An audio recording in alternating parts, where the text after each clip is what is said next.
Hello everyone, it's Brett here, Lionheart84. So I'm recovering my Lee jujube today. This plant is in a large fabric bag, and the reason I'm doing this, I just covered it in a shorts video a couple of days ago, but I have noticed that some people only seem to look at shorts videos and some people only look at full-length videos, and of course some people look at both. So I do try when I do a shorts video, I try and do a full video on the plants as well. So what we're looking at here is the progress on the fruit development. Obviously I'm filming this just after the middle of August, and as I said, this particular variety is Lee. Right next to it I've got a Lang, which is bigger and in the same size pot, and yet despite flowering all summer next to the Lee, has not set a single fruit. I don't know why. I've never had a fruit set on the Lang before. The Lee does set fruits, but I've never had an edible one. But I think that's going to change this year. So what I wanted to show you is the size of the fruits that we're getting on it, or we've got to so far. Now it's not easy to tell fruit size from looking, so I had a pistachio nut here, so I thought, well, I'll give you some idea of the size of the fruit. It's about the length of an average pistachio and a little bit fatter. I would describe it as a small olive in size. There's quite a few fruits have set on it. There are obviously some much smaller ones that probably just larger than pea size, like that one, but there's quite a few now that have got to what I call a small olive size. Some there, some over there. Let's have a look. Now the good news, they are far and away the biggest I've ever had fruits on this. It's never produced an edible fruit. It's had some that started to turn brown in September, but they were literally pea sized, so they didn't have any edible flesh on them at all.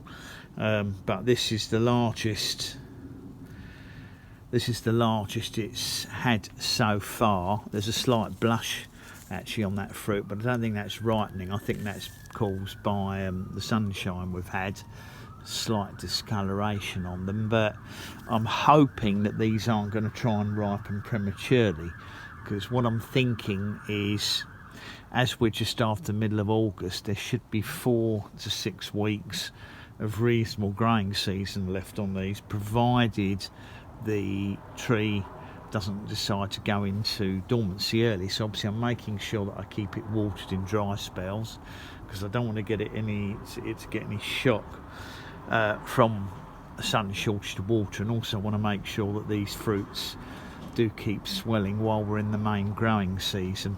There are a few very tiny ones that have gone yellow, which I'm picking off, because obviously if you look at these little yellow ones here, like that one, there's zero chance of that getting to maturity. I might as well pick up that yellow one. I think they're being dropped anyway, but they'll certainly weaken the tree, and I can't see any point leaving those tiny little yellow ones, which aren't going to do anything by the end of August. But these green ones are looking quite promising, and as I said, they're quite a respectable size. So it's also still putting out some new growth here and there, even the occasional flower that still flowers on it. These seem to flower from the middle of June to certainly the end of August. These won't set, but it doesn't matter, because even if they did, they couldn't produce edible fruits, and all they would do is take away from these developing fruits. So fingers crossed we are going to get to taste a jujube this year. I have noticed it being in a pot massively holds back the development of the flowers and the fruits. It certainly is way behind my friend Joe's tree in terms of the size of his embryo fruits. I would say some of them are at least double the size of this, but of course he's got his trees growing in ground, and I think that makes a big difference, having an unrestricted root growth. But my personal situation at the moment with growing here means they have to be in a pot, so I've given them the best pots I can for the moment and see what happens. So that was an update on my Lee jujube. That's Ziphus jujube. It's the Chinese date, the deciduous one that's very hardy, not the evergreen tropical one. Hope that update was of interest to you. Thanks for watching. I'll get you to give me a thumbs up if you don't mind. Obviously share the video and subscribe to my channel if you haven't done so already. And if you want to see if these develop further and get to an edible stage, remember to click on the bell. I'll see you all soon. Brett out for now.